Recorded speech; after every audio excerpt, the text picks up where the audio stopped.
చంద్రన్న కానుక అని సంక్రాంతికి ఇచ్చేవాడు. ఉప్పులు పప్పులు బియ్యాలు ఏదో చెప్తూ ఉండేవారు. నేను అడుగుతున్నా, ఏమైపోయింది మీ చంద్రన్న కానుక? మీ పప్పు ఏమైపోయింది? మీ నెయ్యి ఏమైపోయింది? మీ బెల్లం ఏమైపోయింది? ఇది మీ సొంత బ్రాండెడ్ ప్రోగ్రామ్ అని కదా మీరు ప్రచారం చేసుకునేవారు. మీ బ్రాండెడ్ ప్రోగ్రామ్ను కూడా ఈ సంక్రాంతికి ఎందుకు ఇవ్వలేదని నేను అడుగుతున్నా. ఎందుకంటే మొన్న నేను ఒక గ్రామం వెళ్ళా మా నియోజకవర్గంలో. అక్కడ మహిళలు నన్ను కలిసినప్పుడు అడుగుతున్నారు, బాబు ఏదో చంద్రబాబు పప్పిస్తాడు నెయ్యి ఇస్తాడు అనుకున్నాం, అది పోయింది అని. ఆయన సహజ నైజం అది. పెద్ద పండుగ ఎవరికి వచ్చిందయ్యా అంటే తెలుగుదేశం పార్టీలోని ఆ కూటమిలో ఉన్న నాయకులకే పెద్ద పండుగ వచ్చింది, కానీ ప్రజలకు రాలే. ఇవాళ పత్రికలో రాశారు, పాత బకాయిలు చెల్లిస్తున్నారంట 6,700 కోట్లు. అది అద్భుతం, అమోఘం అని బ్యానర్ స్టోరీలు రాశారు. జగన్మోహన్ రెడ్డి గారు కూడా చంద్రబాబు నాయుడు గారు పెట్టిన అప్పులన్నింటినీ, బకాయిలన్నింటినీ వేలాది కోట్లు తీర్చారు. మీకు తెలుసు, ఆ రోజు ఈనాడే రాసింది 100 కోట్లతో ఖజానా ఇస్తున్నాము జగన్ గారికి, ఆయన ఏం చేస్తాడు పథకాలని. 100 కోట్లతో చంద్రబాబు ఖజానా అప్పచెప్పినా చంద్రబాబు పెట్టిన బాకీలు తీర్చడంతో పాటు ఆయన ఇచ్చిన బాకీలతో పాటు పథకాలను కూడా సమర్థంగా అమలు చేసిన చరిత్ర ఎవరిదంటే జగన్మోహన్ రెడ్డి గారు. మీరు పాత బాకీలు ఏదో 6,700 కోట్లు తీర్చి అది కూడా పండగలాగా చెప్తున్నారు. సుమారు 3,000 కోట్ల రూపాయలు ఫీజు రీయింబర్స్మెంట్ బాకీలు ఉంటే ఇవాళ మీరు తీర్చేది ఎంత? ఒక విడత అంటున్నారు 700 కోట్లు. ఆ 700 కోట్లు ఫీజు రీయింబర్స్మెంట్ ఇచ్చాం, పండగ చేసుకోమంటున్నారు. తొక్కిసలాట జరిగింది తిరుపతిలో, సిగ్గుపడండి. చారిత్రాత్మకమైన అత్యంత ప్రాశస్తమైన తిరుమల తిరుపతిలో ఇలాంటి సంఘటన జరగడం మీకు సిగ్గు అనిపించట్లేదా? మీకు బాధ అనిపించట్లేదా?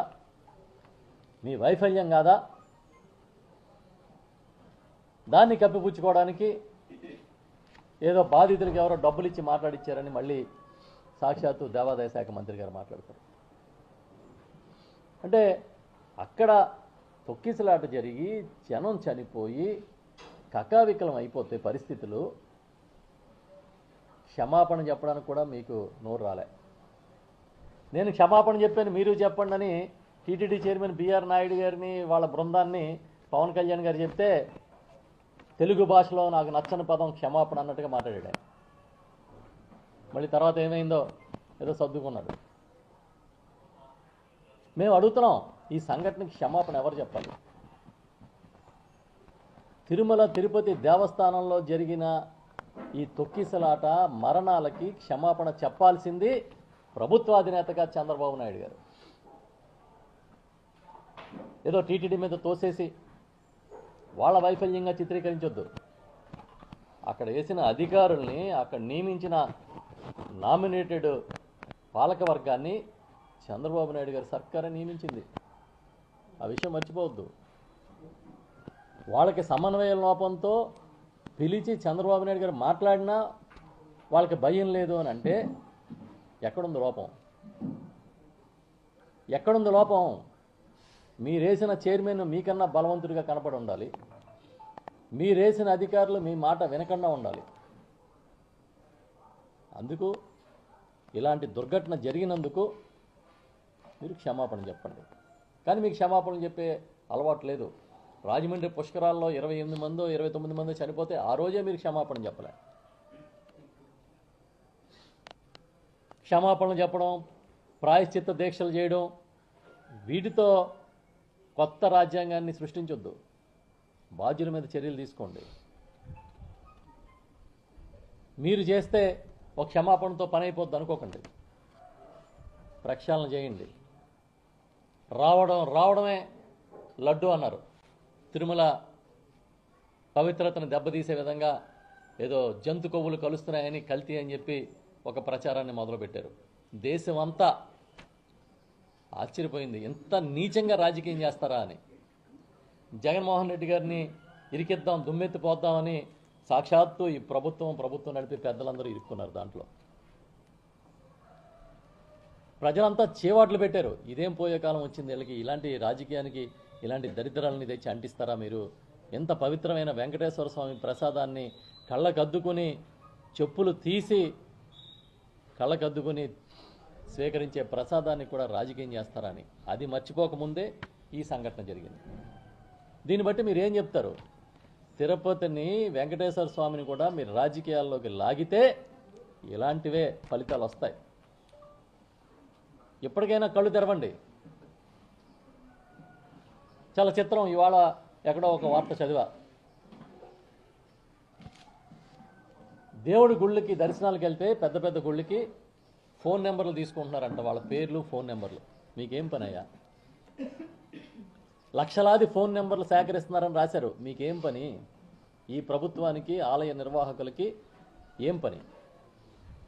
ఏంటంటే ఆర్టీజీఎస్కి పంపుతారంట ఈ నెంబర్లు. ఆల్రెడీ మీరు ఒకసారి ఇంటింటికి ఏదో సర్వే చేస్తున్నారా, ఇంట్లో ఎవరు ఉన్నారు ఎవరు లేరు, వాళ్ళ ఫోన్లు ఏంటి, వాళ్ళ కథ ఏంటి, వాళ్ళ ప్రొఫెషన్ ఏంటి తీస్తున్నారు కదా. మళ్ళీ ఈ ఫోన్ నెంబర్లు ఏంటి?